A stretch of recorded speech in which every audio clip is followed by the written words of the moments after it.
three. 1, 2, 3. Let's go.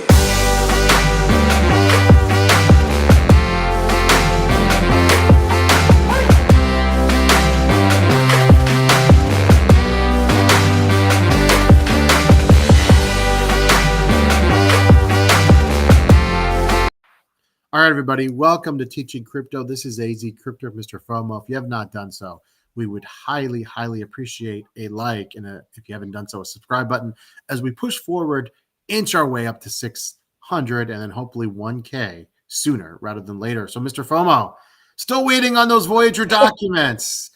Did not hit over the weekend on Stretto, and I wanted to share something, and I want to make a point here, and I've made this point before, but I think it's important to reiterate this, and I tweeted this myself.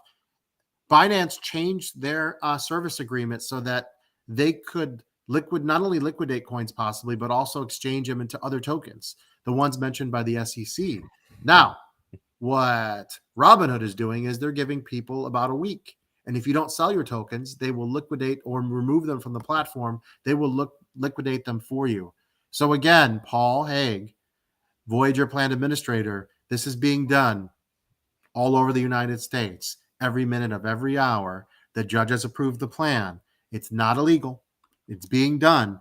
You need to do this or come up with a plan that's extremely similar that you're going to release today. So we're still expecting, MrFOMO, an info blast, and the amended minor details to the new plan. We still haven't seen them.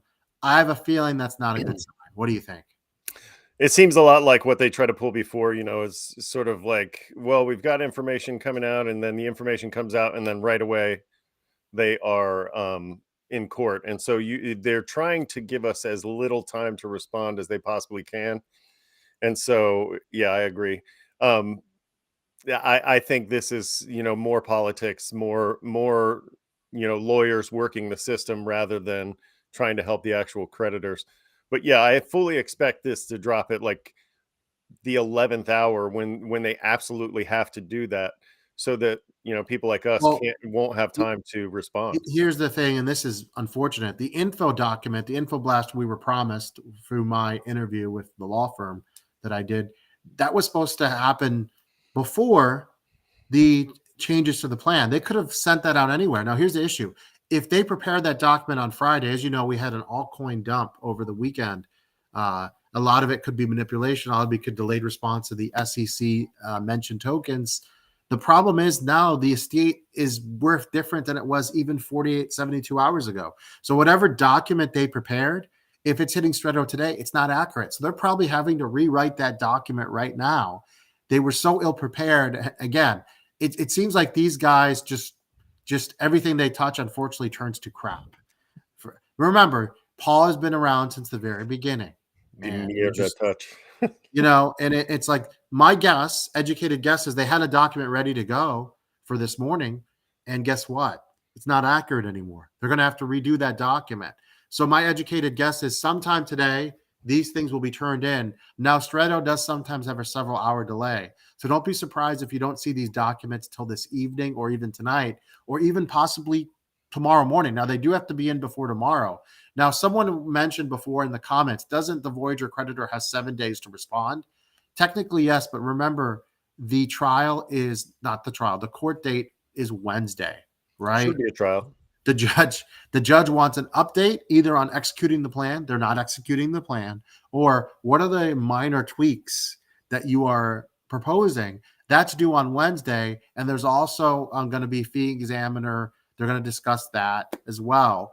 But remember, the fee examiner did not examine the first fee application. That was only the second fee application.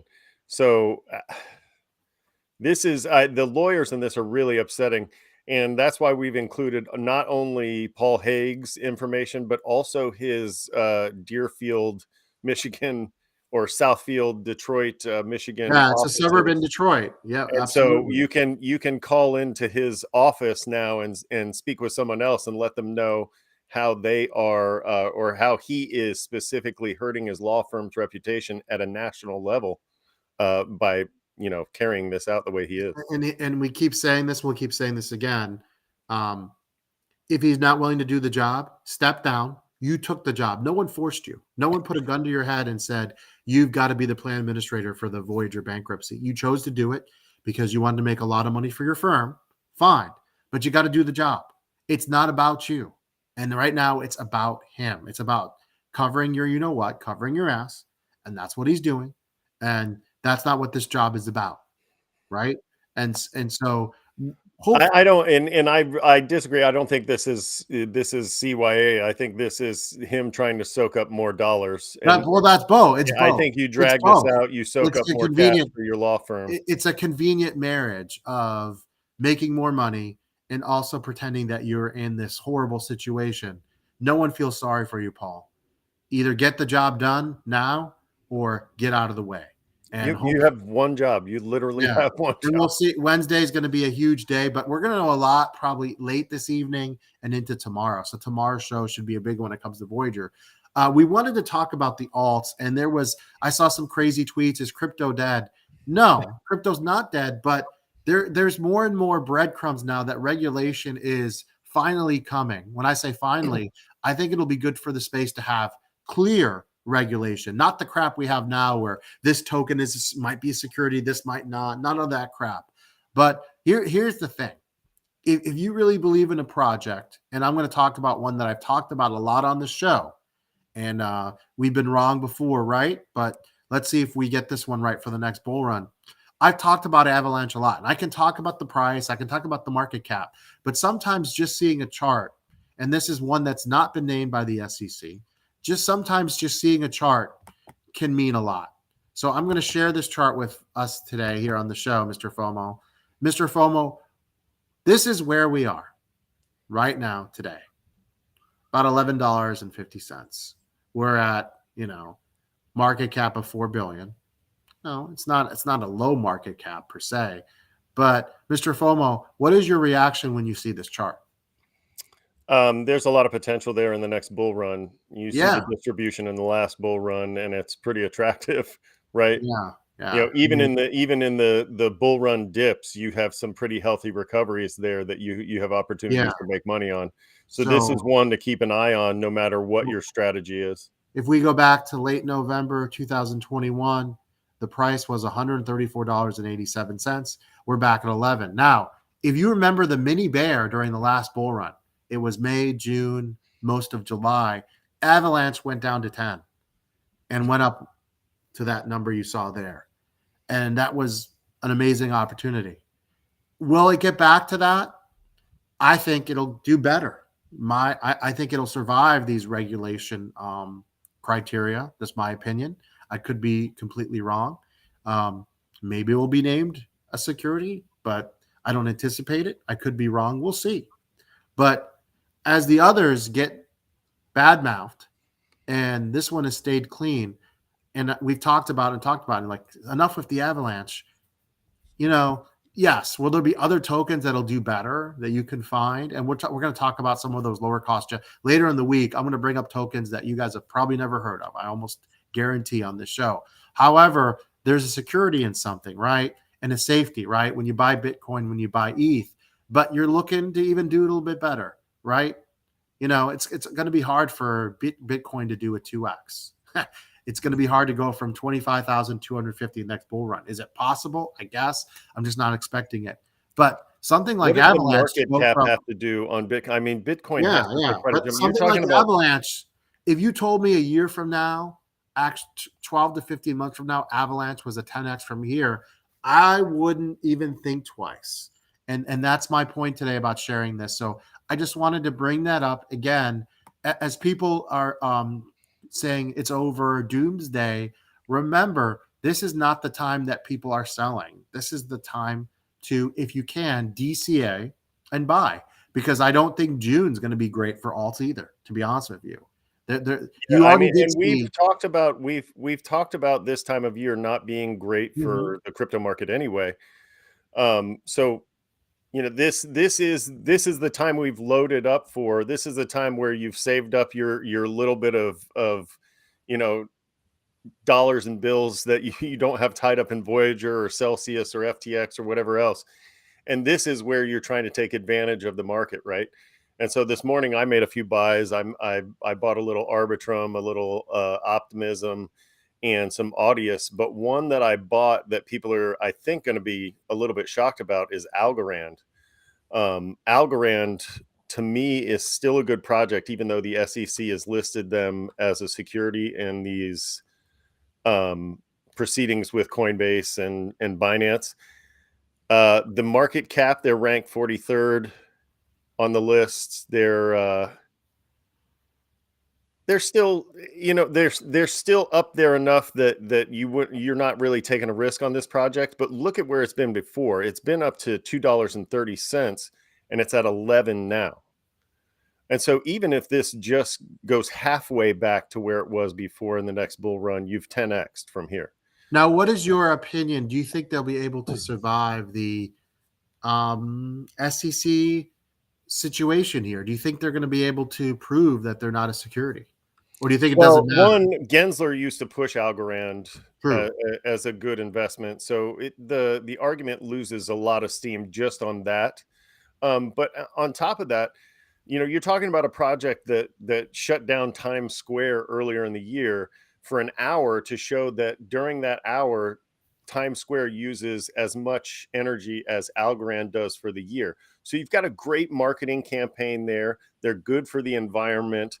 They're, and they seem to have, or at least they brag to have, one of the world's largest DAOs, or decentralized autonomous organizations.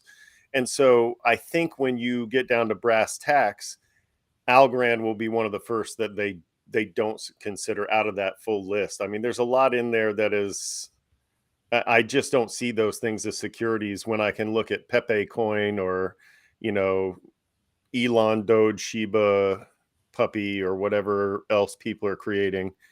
When I look at those, I feel like they should be going after those rug pulls and that kind of stuff. And I think in the end, that will be where regulation heads as well. So I think they'll be okay, but I also invested in VGX at some point. So yeah, we're not financial advisors. There's definitely a risk to these alts now. I mean, it's always been risky, but just keep that in mind, right? The only sure thing is Bitcoin, to be honest. And you got to just kind of calculate your risk level there. But but when you really look at some of these projects and you look at what's going on and you understand, what is a project and what isn't, like we said, those meme coins really aren't projects. And Algorand has a lot going for it. Even when we talk about marketing, that's a problem for a lot of the cryptos, is they just don't market themselves well. Algorand does a great job of that. That's a great point. So I think that they in the end will win this out. Will it be lengthy? Sure. But I think in the end, they'll be fine. All right. Great point. And we'll wait to see what happens with XRP. Everyone and their mother keeps saying the trial's almost over. I think, this trial, it's like we might all be gone off this earth, and the XRP trial might still be going on. But there's always that rumor that it comes up. Usually it's in December, so I'm surprised to hear it in mid-year. Usually every December, BitBoy and George and everybody else are like, "Oh, I'm hearing that the XRP case might be ending soon, and it looks favorable for XRP." Wow. Whatever. I think these things drag on a lot longer than we anticipate. I mean, obviously with the Voyager thing and the XRP thing, but in the end, one of the strategies that people have relied on in the traditional market is that when there's blood in the streets, you take out your wallet, right?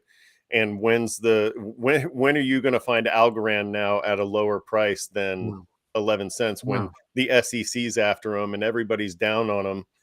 But they're a good project, so why not take a shot? Excellent. So, guys, keep it here. Remember, hit that subscribe button. It would greatly help if you could share the video with people that are in crypto that have not seen the show.